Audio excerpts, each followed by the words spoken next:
Ephesians 5 is always an interesting passage to speak to young people about with what Paul says here today about marriage.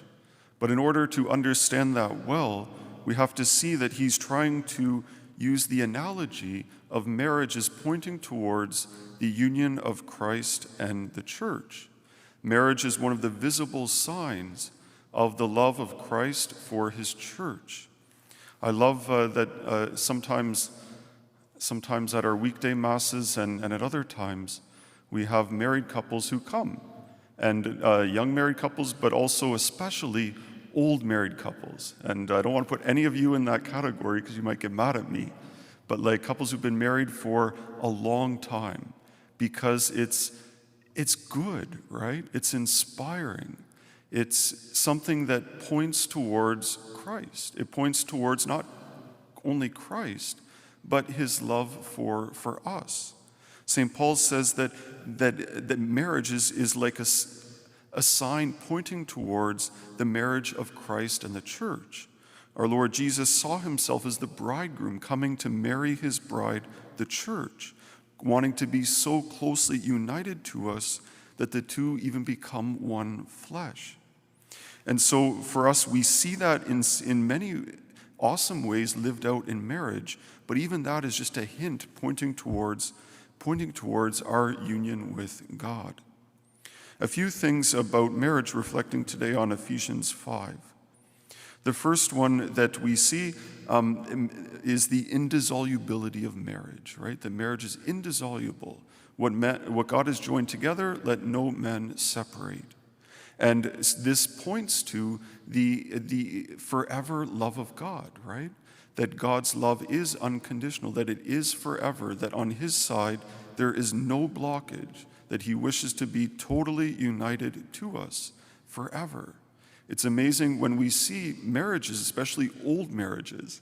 By old, I just mean people who've married a long time. That they haven't given up on each other, right?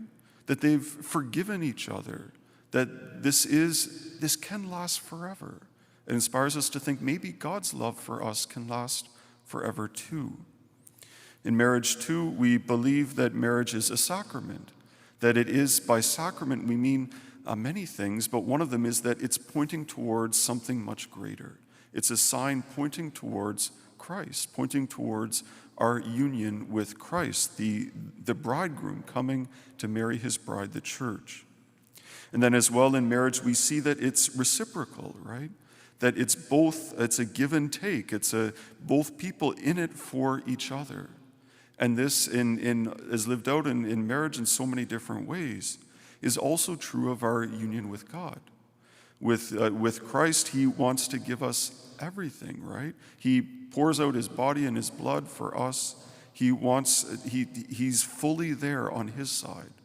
But then also from us, what are we putting in too, right?